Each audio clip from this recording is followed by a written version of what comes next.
लाइटें खा लेगा ना।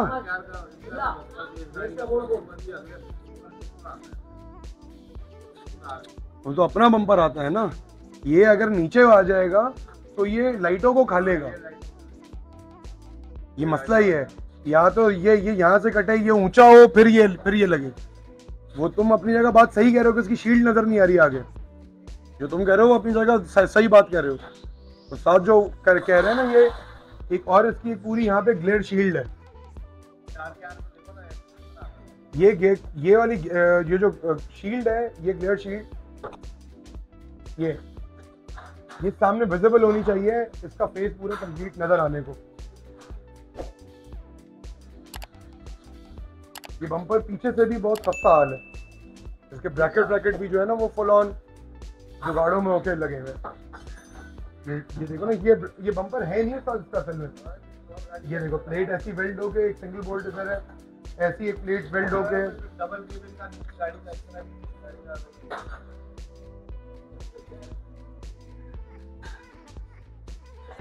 बहरहाल अभी डिस्पैचमेंट स्टार्ट करते हैं, देखते हैं थोड़ी देर में। उजैर भाई, सबसे पहले तुम तो बैटरी निकालो, उसमें 3 डोर में दोबारा पूरी करवाओ।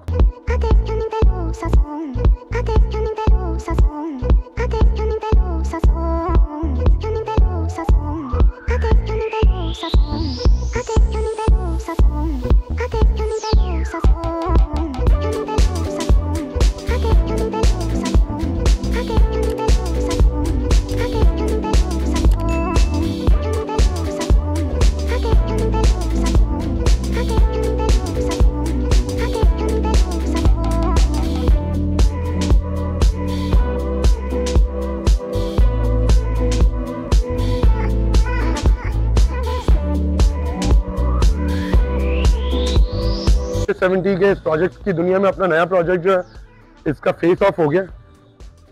Tomorrow on by is due इंशाल्लाह ताला। He is coming in from Lahore, गाड़ी उन्होंने पहले भेज दी थी। बॉडी इसकी रेडी है टू कम ऑफ, हमने चेक कर लिया है। बॉडी के सारे माउंट्स खुल गए आगे पीछे, शो आगे से खुल चुकी है। ये वायरिंग सारी इसकी जुदा करके इसके ऊपर ही ले आए हैं वापस ऑन इट, ताकि जब हम बॉडी लिफ्ट करें तो हम कोई भी दिक्कत ना हो कोई किसी भी किस्म की बॉडी के साथ।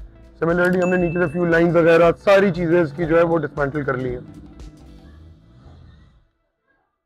ये सीन है, इसकी बॉडी उतारते हैं कल।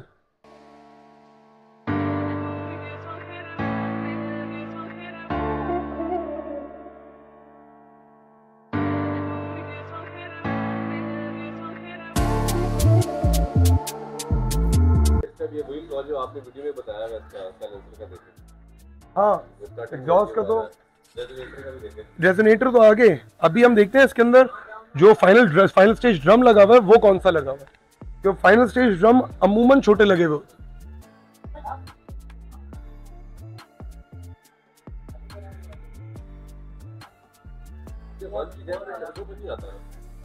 टर्बो चार्ज आता है अगर चाहें तो, लेकिन ये ऐसे ही मेरे भाई इसकी साउंड बहुत आलो है। अभी you haven't heard the one piece head. अभी टर्बो से बेसिक इफेक्ट क्या आता है?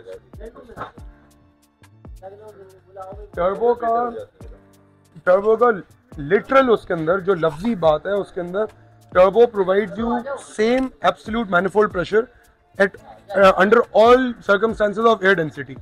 चाहे एयर डेंसिटी कम हो ज्यादा हो, आप higher altitude lower altitude, turbo provides the same manifold pressure. नहीं है जरूरत उसको मेरे भाई, wait and watch. You would not need it.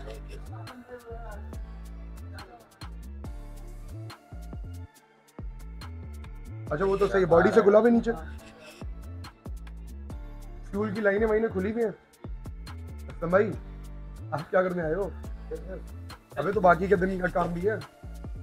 आप इसको खींच लोगे तो फिर आपको कौन खींचेगा?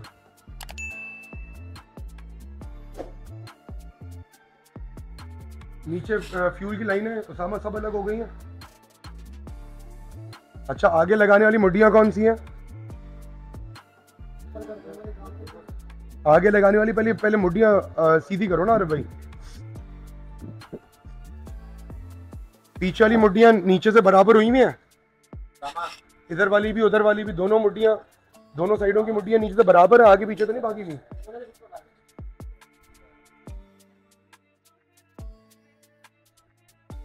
अच्छा, तो FJ70 की बॉडी डिसलॉज होने के लिए, डिसमाउंट होने के लिए तैयार है। रियर एंड बॉडी का खुल भी चुका है, अलग भी हो गई है, फ्रंट एंड भी अलग हुआ हुआ है। फ्रंट एंड सिर्फ लिफ्ट होने का इंतजार है, थोड़ी सी देर में अभी फ्रंट एंड लिफ्ट करेंगे। वो इस पूरी तैयारी में सिर्फ अगले माउंट्स तैयार कर लें।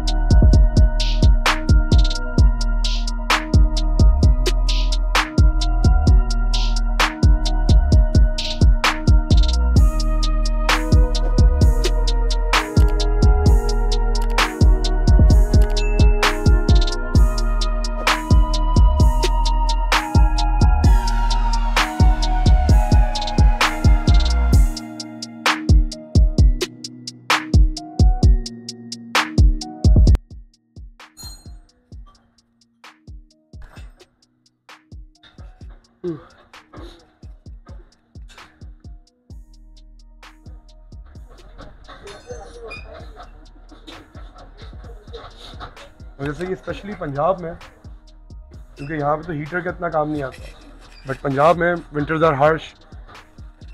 अब ये बड़ा कॉमन इशू आता है हीटर कोर ख़राब होने का, कि गाड़ी का हीटिंग काम नहीं कर रहा। वो सिर्फ ये इस वजह से नहीं, पानी की वजह से। गाड़ी में कोई ऐसी जगह नहीं है जहाँ पे सादा टैप वाटर या डिस्टिल्ड वाटर डलता हो। इवन जो हमारे विंडशील्ड वॉशर्स हैं वो अमूमन क्लॉग हुए होते हैं, हम तारे इशारे मार रहे होते हैं। अगर हम उसके अंदर विंडशील्ड क्लीनर डालें और कुछ ना डालें, हमें ये कुछ नहीं करना पड़ेगा। ये इस सिस्टम में, इंजन के सिस्टम में कूलेंट चलाएं, हमारा ये जो रस्ट है ये कभी भी नहीं आएगा। अभी मेरी बहन की गाड़ी थी, एक 2020 की रॉकी है, वो नई गाड़ी है, बिल्कुल 20,000 किलोमीटर चली हुई, लेकिन वो मेरी बहन की गाड़ी है तो मेंटेनेंस का आलम वही है। तो बट सिंस क्यों उसके अंदर कूलेंट डला हुआ था और वो फैक्ट्री का जो डला हुआ था उसने कभी चेंज वेंज कुछ नहीं कराया।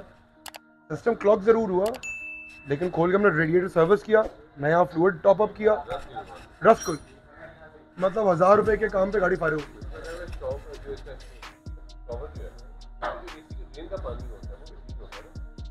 ना। पानी जैसा भी है वो ऑक्सीडाइज होने के लिए प्रोन है, हवा लगेगी। अब जो हवा है वो तो हर तरह से इम्पैक्ट कर रही है, ये कोई एयर टाइट सिस्टम तो है नहीं। तो जिस भी चीज़ को पानी मौजूद है उसके वो ऑक्सीडाइजेबल है, हवा लगी ऑक्सीडाइजेशन हुई रस्ट में, जहाँ भी पानी होगा। अब ये जो हम कहते हैं ना डिस्टिल्ड, वो एसी का पानी डिस्टिल्ड वाटर, ऑक्सीडाइजेशन तो प्रोन वो भी है। तो ये सिर्फ मिथ है कि हम रेडिएटर में एसी का पानी डालते हैं या हम वो वॉशर के अंदर एसी का पानी डालते हैं। रेडिएटर में कूलेंट होता है और विंडशील्ड वॉशर्स के अंदर कोई भी क्लीनेक्स नहीं आता। हम जो जैसे घर की वो कोई भी इस तरह का वो इक्विपमेंट यूज किया जाए कोई परवाह नहीं, फिट रहेगा वो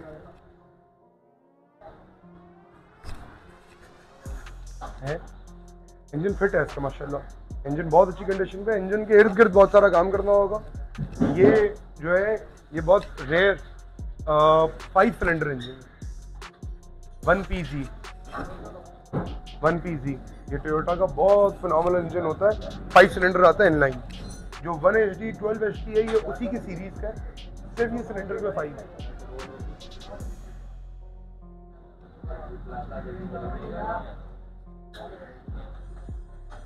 ये गाड़ी ओरिजिनली FJ70 है, RKR सॉफ्ट टॉप वाली होनी चाहिए। इसके ऊपर जो बॉडी डली हुई है, ये डली हुई है PZJ70 की। ये बॉडी चेंज हुआ है इसका, ये PZJ70 डला हुआ है। PZJ ये जो LJ KZJ PZJ ये जो डिनोमिनेशन है ये है ही इंजन नंबर की। J लैंड क्रूजर का स्टैटिक कोड है, वो तो 2016 वाली भी देख ले, वो GRJ होगी वो वाली जो खड़ी है, क्योंकि वो उसका इंजन 1GR है, तो 1GR J लैंड क्रूजर का कोड है। वो जो प्रोजेक्ट जैदी है अपना वो LJ78 है। L डिनोट करता है 2L जो इंजन आता है इसके अंदर उसको। अब L सीरीज में 2L भी हो सकता है, 3L भी हो सकता है, ये मतलब टाइप डिपेंडेंट है।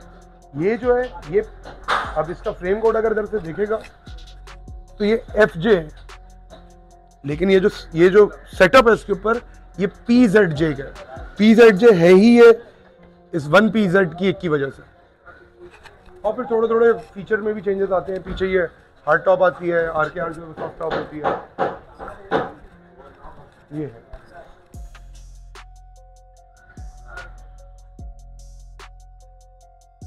अच्छा, लेकिन बॉडी स्ट्रक्चर वाइज बिल्कुल सेम होती है, क्योंकि अब ये शीशा भी देख इसके ऊपर जो डला हुआ है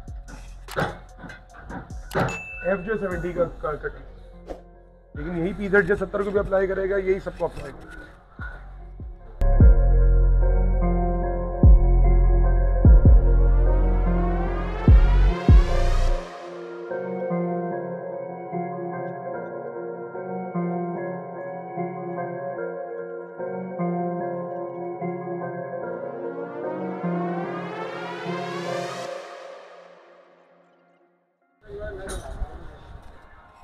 ये जो सारा एफर्ट है ना, ये एफर्ट इसलिए क्योंकि अगर हम सिर्फ बॉडी चेंज करें तो क्रेन से लिफ्ट करके हम इसको बहुत कन्वीनियंटली लिफ्ट करें, हटाएं और दूसरा बॉडी ऊपर रख दें। लेकिन ये एफर्ट इसलिए क्योंकि हमें इस बॉडी को रिमूव करने के बाद हमें इसके अंडर कैरेज पे काम भी करना है। वो करने के लिए हमें एक स्टेडी बेस चाहिए कि गाड़ी के कैबिन ऊपर रखा रहे और स्टेबल हो, कोई मसला ना हो, नीचे अंडर कैरेज पे काम करने को सेफ रहे। और ये एलोंगेटेड पीरियड के लिए ऐसे रहना है, वरना हम क्रेन को तरजीह देते हैं हम कि हम क्रेन से रिमूव करवाते हैं। लेकिन अब जैसे हम कवर्ड एरिया के अंदर है, इधर क्रेन ऑपरेट नहीं कर सकती। अगर हम कहीं बाहर रख के क्रेन से रिमूव करवा दें तो फिर ये कैबिन का वेट इतना है कि ह्यूमनली पॉसिबल नहीं है कि इसको उठा के वहाँ से यहाँ पे मूव किया जा सके। ये सारी एफर्ट इस कहानी की है।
ये जो दौड़ नहीं आ रही ना गाड़ी में, ये आप देखो प्लेट, जो ट्रांसफर केस है, ये ट्रांसफर केस इसका नहीं है, ये बीच में ऑल्ट्रेशन प्लेट है, ये मेट करने को, ताकि ये वाली हाउसिंग इसके ऊपर, ये जो पहला हाउसिंग है ये इसके ऊपर टाइट हो जाए, ये ट्रांसफर केस जो है इसके ऊपर टाइट हो जाए। तो ये जो मुझे आप पे शक था वही है, ये ट्रांसमिशन चेंज कंप्लीटली नहीं है, हाँ ये जो फॉरवर्ड स्पीड ट्रांसमिशन है ये इसके साथ कपल हुआ हुआ है, ये 1PZ से ही है। ये पॉसिबली हो सकता है 1PZ हो सकता है कोई और हो, लेकिन ये तो 100% कपल हुआ हुआ है पीछे। ये तो चेंज करना पड़ेगा, ये हमें पूरा सेट चेंज करना सेटिंग पड़ेगा। चेंज करते हैं ना, ताकि सेटिंग हो जाए। हाँ। कैसे लगाएंगे सर? 1PZ का हम, लेकिन हमें फिर देखना होगा, ये इसलिए भी हो सकता है कि ये इन्होंने ऑल्ट्रेशन करी हो, क्योंकि अमूमन ये डिफरेंशियल पोजिशनिंग साइड होती है, हाँ ठीक है। तो ये हो सकता है उन्होंने ऑल्ट्रेशन इस वास्ते की हो। अब हम थोड़ी सी R&D करेंगे कि 1PZ का ओरिजिनल हिस्से की पोजिशनिंग कहाँ आ रही है। Now we have to kind of मतलब रिवील सीक्रेट्स कि क्या था, क्या हिस्से इसके अपने किए गए यूज, क्या किया, क्यों किया, ये हमें थोड़ी सी अंडरस्टैंडिंग के ऊपर लेकर आनी है। हाँ, अगले तो रोटर्स ही लगे हुए हैं, लेकिन ये आप देखो ना, ये हमारे हब लॉक केबल है, ये वो स्विच है जो हब लॉक पे कनेक्ट होना चाहिए। निकाल और ये हुआ नहीं हुआ, ये ऐसी लटका हुआ, अब इसको निकाल देंगे तो मैनुअल कर देंगे ना। हम यही चाहेंगे, हम इसके ऊपर ये तो सब हब लॉक लगे हुए हैं, वो उसके ऊपर लगे हुए हैं। अभी मैं जैसे वो लगे हुए थे LJ 72 के ऊपर जैसे लगे हैं, वो मैनुअल लॉक पे, वो हम लगाएंगे तो हमारी जिंदगी बहुत आसान हो जाएगी। शाफ्ट हमारी आगे 4x4 वाली कनेक्ट ही नहीं हुई थी, यानी कि शाफ्ट तो है ही नहीं इसके अंदर। इसका मतलब ये भी है कि ये शाफ्ट की पोजिशनिंग भी सही नहीं आ रही, ये क्रॉस मेंबर भी खाली है, खाली तो है, लेकिन ये पोजिशनिंग भी सही नहीं है, क्योंकि ये आप देखो ना, इसका फेस बिल्कुल सीधा हुआ हुआ है। अब ये अगर हम सीवी जॉइंट इसमें लगाएंगे, ये वाइब्रेशन के बगैर नहीं चलेगी, वो इसलिए क्योंकि ये अलाइनमेंट ही सही नहीं आ रही, ये इसी वास्ते नहीं लगेगी इस पे भी। क्या चीज खराब हो गया अगर रेजोनेटर, वो इसलिए ढोल की छोटी लगी हुई है बहुत, छोटी है, very small for 3 litre engine. ये प्रॉब्ली कोई 2400 सीसी की जो की है, कई एग्जॉस्ट फैन लगा हुआ है। बड़ी इंपॉर्टेंट है कि आपकी हर चीज सिंपल होनी चाहिए सर, क्योंकि मतलब एक फनी एग्जांपल है, आप जितना खाओगे अगर उतना निकालोगे नहीं, व्हाट्स गोना हैपन टू, ऐसी है। It's the same size. Engine आपने कहा टेंपरेचर और आपने वो अगर आपका इनटेक और एग्जॉस्ट रेशियो बराबर नहीं है, गाड़ी कभी भी सही नहीं होगी। आप जितना भी उसको फाइन ट्यून कर लो, जो भी कर लो, इट विल नेवर बी। मेरा एग्जैक्टली पॉइंट ये था इसको करने का कि ये बॉडी ऑफ है ना, तभी चीजें हो सकती है। आप वो चेपियों में कहते हो कि एसी पहले वाली दूसरी वाली कभी सही नहीं हो सकती है। असल में अब जैसे there is a slight difference, हम लोगों को बड़ा कन्वीनियंटली टैग लगता है महंगे होने का, आप लोग बहुत महंगे हैं। How are we different? हम महंगे हैं वो इसलिए क्योंकि हम काम डिफरेंटली करते हैं। हम कभी भी इंजन माउंट करते हैं तो हम ऐसे फ्लंज वेल्ड नहीं कराते, हम हमेशा उसका जो एक्चुअल साइज आ रहा है उस साइज की पाइपिंग दोबारा करवाना चाहते हैं। ये जो आप चेंज करोगे सारा, ओह यस, पॉजिटिव। ये हम इन माउंट को यूज करेंगे इसी सेम सीक्वेंसिंग के ऊपर, लेकिन हम पाइप करवाएंगे। अच्छा, अभी वेरी कन्वेंशनली हमारे पास कंप्लेंट आती है कि यार फुट एरिया पे हीट आती है। हाँ हीट इससे आ रही है, यहाँ से पाइप जो बॉडी का चिपका हुआ है, हाँ, तो कैसे ये वो तो कैसे है। ठहरेगी? हाँ। ना इसके ऊपर कोई हीट शील्ड है, क्योंकि ये अब ये ओरिजिनल गाड़ी का ये इसकी हीट शील्ड आई है ऊपर, there to protect the excessive heat coming out, के वो उसको रोके। चाहिए। अगर कोई और राउट पॉसिबल नहीं है तो फिर इसके ऊपर होनी चाहिए। फिर हमें इस तरह की कोई सिल्वर की शीट लेगा, क्योंकि silver is a bad conductor of heat, तो कोई सिल्वर के इस तरह हो कि जो इधर आ जाए अच्छा, इसको इससे वो भी करेंगे दो रॉड वगैरह कुछ ना, लेकिन हम इसको डंडा बढ़ाएंगे, हम एक बैलेंस रॉड ऐड करेंगे इसमें। वो इसलिए ताकि हम, क्योंकि अभी अगर आप देखोगे तो अभी ये जो सस्पेंशन सिस्टम है, ये सिर्फ एक डैम्पर के जरिए चेसी से अटैच्ड है। हम इस सस्पेंशन को डायरेक्ट अटैचमेंट देंगे चेसी, इसकी इरेक्शन के लिए है। नूर भाई थैंक यू, कपड़ा है। हम इसकी एक डायरेक्ट अटैचमेंट और बनाएंगे, तो पीछे से उसको डायरेक्ट फ्रेम के ऊपर वेल्ड करेंगे। इसको हम मतलब वैसे कहते हैं कि हम गाड़ी को डंडा देना पसंद करते हैं, तो ये डंडा उसको इसलिए ऐड करेंगे कि ये फिर इसकी स्टेबिलिटी जो है, स्टीयरिंग इफेक्टिविटी बेहतर हो जाएगी।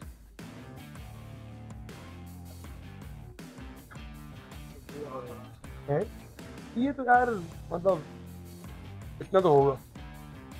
ये भी क्यों हुआ है, ये भी इसलिए हुआ है क्योंकि ये ओरिजिनल शो इधर है। जैसे हम लोग भी करते हैं ना एक्सटेंशन, हम भी ऐसी पाइप लगाते हैं। ये इसकी जो नई शो आई है उसको अकोमोडेट करने के लिए ये एक्सटेंड की, वरना ये इधर से इधर, ये देखो ये इधर से कट हुआ, ये इधर से कट हुआ, ये जो आगे नोज कट है उसको माउंट करने के लिए एक्सटेंड की है, और कोई नहीं।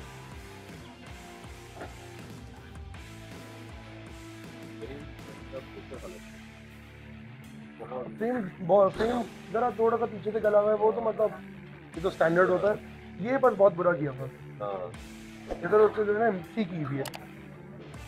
ये तो अभी इसको सब धीरे कर देंगे हम लोग, वरना तो अक्सर तो ये कस्टम वाले भी चेक करते हैं। नहीं कस्टम वाले इससे नहीं, कस्टम वाले इधर anything over here same code के 1 फीट इधर 1 फीट इधर, अगर कुछ होगा तो फिर कस्टम आप तंग कर सकती हो, उस पर तंग नहीं करेगी।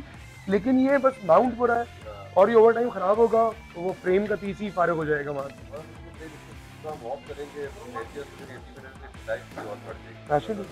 बिल्कुल इंशाल्लाह ताला ये है। Alright boss, let's have a cup of tea. Let's resume it again.